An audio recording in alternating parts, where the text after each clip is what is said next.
रघुनन्दन रघुरघुनन्दन रघुवर seven Raghupati Shayan. जय जय श्री राम भक्तों, जय बाबा नीम करौरी महाराज। आज हम भक्तों वर्णन करेंगे महाराज जी की 3 ऐसी शिक्षाओं का जिनका अनुसरण करने मात्र से मनुष्य का जीवन खुशियों से भर जाता है। महाराज जी के समक्ष जितने भी भक्तगण आया करते थे, महाराज जी प्रत्येक भक्त को इस शिक्षा का अनुसरण करने का आदेश दिया करते थे।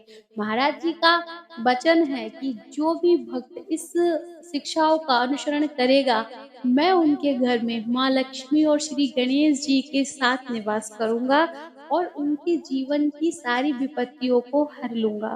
भक्तों, यकीन मानिए, महाराज जी की इन शिक्षाओं का जिसने भी अनुसरण किया है, उसके जीवन में खुशियां ही खुशियां हो गई हैं, क्योंकि महाराज जी उसके घर में निवास करते हैं।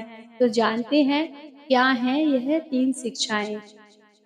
सर्वप्रथम महाराज जी का आदेश है कि मनुष्य को अपने हृदय में प्रेम और करुणा का भाव रखना चाहिए। कैसे रखना चाहिए? देखिए, जो भी मनुष्य हैं, जो भी हमारे प्राकृतिक पेड़-पौधे हैं और जो हमारे पशुजन हैं, इसी के साथ जो हमारे वृद्धजन हैं और जो हमारे साधु संत हैं, उनके लिए हमारे हृदय में सम्मान का, प्रेम का और करुणा का भाव होना चाहिए। हमें सदैव दूसरी आत्मा को इस रूप से देखना चाहिए कि उस आत्मा के अंदर साक्षात परमात्मा का निवास है। चाहे वह कोई भी हो, जो भी जीवित चीज़ें हैं, उनमें साक्षात परमात्मा का निवास है और हमें उसी प्रकार से उन्हें सम्मान देना चाहिए। तो महाराज जी बहुत प्रसन्न होते हैं। हम जैसे साधु महाराज जी कोई जा रहे हैं, सनातन धर्म से हैं, उनको सिर झुकाकर प्रणाम कर दें, है ना? कोई पशु है, वह भूखा है, हमारा जो भी सामर्थ्य हो उस हिसाब से उसको भोजन करा दें, उसकी मदद कर दें। अपने बड़ों का हमेशा सम्मान करें, प्रेम की भावना रखें, किसी से जले नहीं, ईर्ष्या नहीं करनी है, सबसे प्रेम के साथ रहना है। जो भी भक्त ऐसा करता है, महाराज जी उसको पल-पल देखते हैं और उस पर विशेष कृपा करते हैं और उसके सिर पर महाराज जी मुस्कुराहट भरा प्रेम वाला हाथ रखते हैं। तो यदि आप चाहते हैं महाराज जी का स्नेह, महाराज जी का प्रेम, तो आपको भी प्रेम बाँटना होगा। चलिए चलते हैं दूसरी शिक्षा की ओर। महाराज जी क्या कहते हैं? महाराज जी कहते हैं दूसरी शिक्षा भक्तों के अंदर सच्ची सेवा ही दूसरी सबसे बड़ी भक्ति होती है। मनुष्य के अंदर सच्ची सेवा करने का भाव होना चाहिए। देखिए, अब भाई हम क्या करते हैं ना कि अगर आजकल ट्रेंड भी चल रहा है, यूट्यूब पर भी हम बहुत सारी वीडियोज़ देखते हैं कि किसी गरीब की अगर हमने मदद कर दी, ₹10 ₹100 भी उसे दिए, तो हम उसका वीडियो बना लेते हैं। आपने तो उसकी 1000-500 से मदद की, लेकिन उसका जो व्यक्तित्व है, वह उसकी जो खुद की मतलब इंसान है जो, उसकी कीमत कितनी लाखों करोड़ों की है, उसकी शान की, उसकी इज़्ज़त की कितनी, वो वैसा गरीब है, रोड के साइड में बैठा हुआ है, लेकिन उसका भी तो सम्मान है ना, मान है ना। हम उसको देते हुए वीडियो क्यों बनाते हैं? नहीं बनाना चाहिए। हमें हमेशा किसी की भी हेल्प करनी है तो बिना दिखावे से करना चाहिए। जितना हमें हमारा सामर्थ्य हो उतनी मदद करें, लेकिन दिखावा ना करें। अब कुछ बुद्धिजीवी कहते हैं कि वीडियो बनाने से ऐसा होता है कि और लोगों के अंदर भी प्रेरणा जागृत होती है मदद करने की। ये क्यों नहीं कहते कि तुम्हारा उसमें फ़ायदा होता है, तुम्हें बहुत सारे मिलते हैं लाइक्स। देखिए भक्तों, जिसके अंदर मदद करने की प्रेरणा है वो स्वतः ही होती है, किसी को देखकर कोई नहीं बदलता। बदलता है तो महाराज जी की कृपा से बदलता है, जिस पर महाराज जी की कृपा होती है, वो बिगड़ा हुआ इंसान भी सही हो जाता है। अरे भाई, तुम खुद को परमात्मा समझना शुरू कर देते हो, एक 100-500 की हेल्प कर किसी की, उसके इतने महँगे सम्मान को तुम वीडियो बनाकर डाल देते हो, उसे ज्ञात भी नहीं होता कि ये कौन-कौन देखेगा, कहाँ-कहाँ जाएगी। तो इस तरीके से सेवा नहीं, सच्ची सेवा का भाव जिन भक्तों के अंदर होता है, महाराज जी उन पर हमेशा कृपा करते हैं।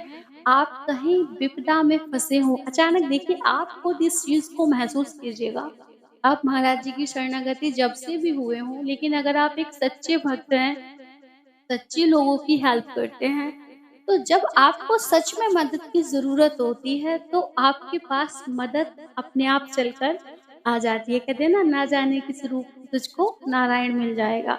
जिससे आपको मदद की संभावना भी नहीं होती, उम्मीद भी नहीं होती, वो आपकी हेल्प करके चला जाता है। फिर हम कहते हैं वो तो महाराज जी के आशीर्वाद से हुआ था। तो ये क्यों होता है? उन उन भक्तों के साथ ही होता है जो भक्त दूसरों की सच्ची सेवा करने में विश्वास रखते हैं। तो आज से ध्यान रखिए, किसी भी पशु की, किसी भी गरीब इंसान की, किसी भी बुजुर्ग व्यक्ति की, किसी की भी आप मदद करें, सच्चे हृदय से करें और मन में ये लालच बिल्कुल भी ना लाएँ कि मैंने इसकी मदद की है, भगवान मुझे देख रहा होगा, मुझे इससे ज़्यादा मिलेगा। ये लोभ होता है, ठीक है? और वीडियो भी नहीं बनानी है और किसी को बताना भी नहीं है। जितना हो सके सेवा करो, सच्ची सेवा करो, है ना? प्रभु आप पर विशेष कृपा करेंगे और आपको पता नहीं कहाँ से कहाँ ले जाकर बैठा देंगे, आपको पता भी नहीं चलेगा। चलिए अब चलते हैं, जानते हैं तीसरी शिक्षा महाराज जी की क्या है।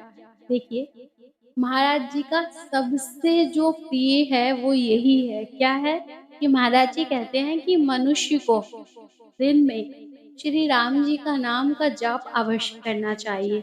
जिस प्रकार से हमें भोजन की ज़रूरत होती है, हम दिन में भोजन 3 टाइम करते हैं, उसी प्रकार से हमें श्री राम जी का नाम जपना अवश्य चाहिए।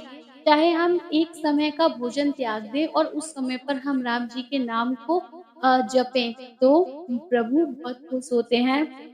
हनुमान जी बहुत खुश होते हैं, बाबा महाराज जी बहुत खुश होते हैं और बाबा जी को उससे ऊर्जा मिलती है, मनुष्य को भी उससे ऊर्जा मिलती है, जिससे आपके घर में एक बहुत ज़्यादा पॉज़िटिव वाइब यानी कि पॉज़िटिव ऊर्जा उत्पन्न होती है, जो आपके घर में नकारात्मक शक्तियों का निवास है और जो भी परेशानियाँ हैं, जैसे हमारी क्या कहते हैं वास्तु दोषों से जो क्रिएट होती हैं चीज़ें जो हमें परेशान करती हैं, वो चीज़ें शांत हो जाती हैं श्री राम जी के नाम से, जाप करने से। तो आप चाहते हो महाराज जी को प्रसन्न करना, चाहते हो कि महाराज जी आपके साथ रहें, चाहते हो महाराज जी की कृपा आप पर बरसती रहे, चाहते हो कि आप बहुत ही ज़्यादा महाराज जी के लाडले हो जाओ, तो ये 3 शिक्षाओं का अनुसरण करो भक्तों, यकीन मानो महाराज जी आपको बहुत ज़्यादा प्यार करने वाले हैं।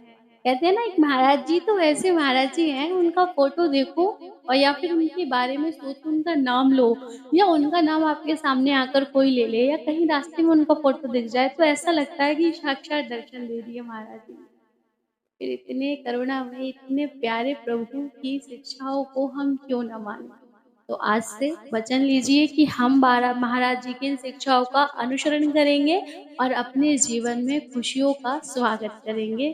तो प्रेम से बोलिए श्री नीम करौरी बाबा महाराज जी की जय हो। हारे के